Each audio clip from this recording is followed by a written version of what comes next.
तो आज हम पढ़ेंगे अप्रोच टू डेवलपमेंटल डिले। सबसे पहले हम डेवलपमेंट के बारे में पढ़ेंगे कि डेवलपमेंट के कितने डोमेन्स होते हैं। ठीक है, डेवलपमेंट के 4 डोमेन्स होते हैं। ग्रॉस मोटर, है ना, gross motor, fine motor, language and social. अब ग्रॉस मोटर में क्या है, इसमें लार्ज मसल एक्टिविटीज होती है जैसे head control, sitting, standing, walking. And इसका वही ट्रिक्स क्या है कि movement of whole body. And fine motor, this is adaptive. इसमें क्या होता है, हैंड और आई का कोऑर्डिनेशन होता है, जैसे कि grasping objects, transferring objects, pincer grasp, grip and drawing.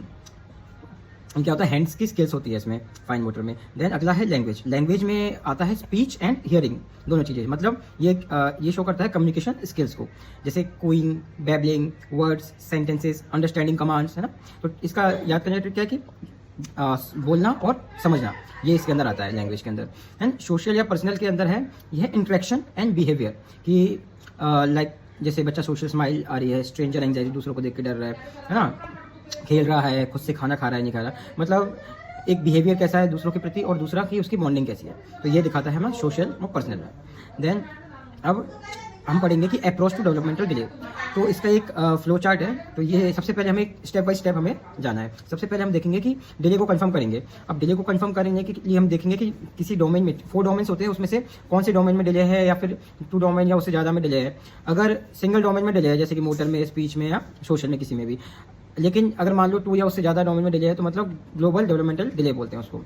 अब सेकंड स्टेप हम क्या देखेंगे, पहले देख लिया कि हम डिले कंफर्म करेंगे किसी डोमेन में डिले है नहीं है। सेकंड हम स्टेप देखेंगे कोई रेड फ्लैग साइंस तो नहीं है। रेड फ्लैग साइंस जैसे कि कोई रिग्रेशन तो नहीं है, कोई सोशल इंटरेक्शन तो नहीं गया उसका, या फिर सीवियरली डिले है। तो इसके लिए हमें अर्जेंट इवेल्युएशन करना है।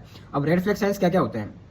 रेड फ्लैग साइंस होते हैं हमारे कि एज के हिसाब से हम देखते हैं। मान लो 2 मंथ्स पे अगर विजुअल फिक्सेशन नहीं आया बच्चे का, 6 मंथ्स पे बच्चा क्राई या बेबल नहीं कर रहा है, 10 मंथ्स पे बच्चा सिटिंग विदाउट सपोर्ट नहीं है, एंड 12 मंथ्स पे बच्चा स्टैंडिंग विद असिस्टेंस नहीं है, एंड 14 मंथ पे हैंड और नी पे क्रॉल नहीं कर रहा है, एंड 17 मंथ पे अकेला खड़ा नहीं हो पा रहा है, 18 मंथ पे अकेला चल नहीं पा रहा है, और 18 मंथ पे ही सिंगल वर्ड नहीं बोल पा रहा है, एंड 3 ईयर्स पे इमेजिनेटिव प्ले, मतलब कि खुद से ही मतलब खेल रहा, ना ही कोई इंटरेक्शन है किसी के साथ, ये चीज़ें। तो अब इसके लिए हमने ट्रिक क्या है कि रेड फ्लैग साइंस के लिए हमने ट्रिक बनाई है कि 2, 6, 10, 12, 14, 17, 18, 18, 3।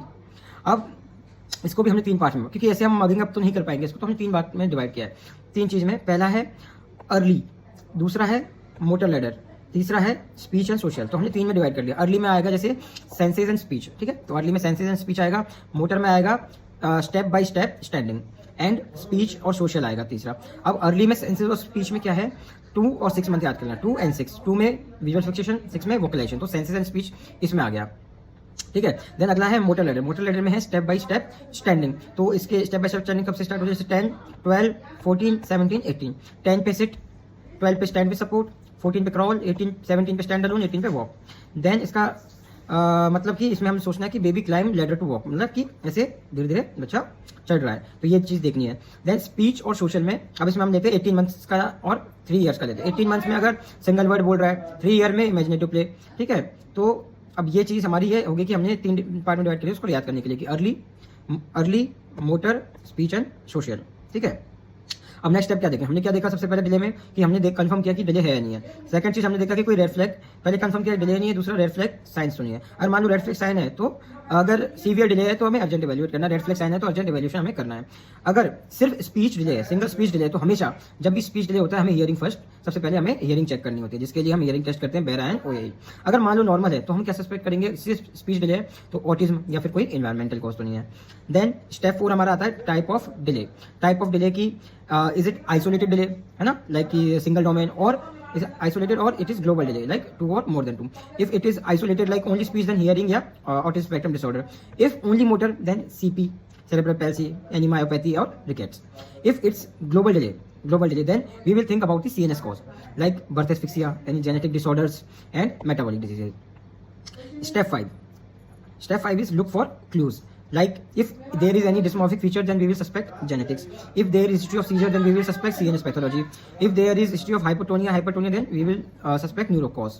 Then after that we will investigate, है ना। तो like hearing for speech delay we will have hearing assessment. For neuro imaging we will do MRI, thyroid profile and metabolic workup.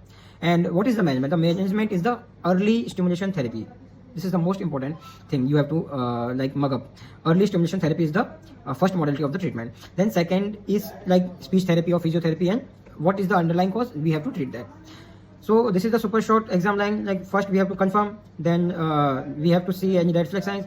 If there is only hearing, then we will check for, if there is only speech delay, then we will check for the hearing. And if the, then we will divide in the type like isolated or GDD. Then we have to what is the cause of those GDD or isolated, then we have to investigate for that and do the early intervention.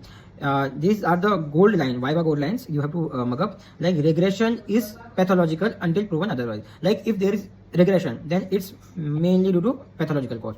And always assess hearing in speech delay. And third is GDD usually indicate CNS pathology. So I have covered all of this, like your developmental delay. If there is any doubt, please write in the comment section. And if you want a PDF, then comment PDF or like study books, you know, then I will share to you on your DM.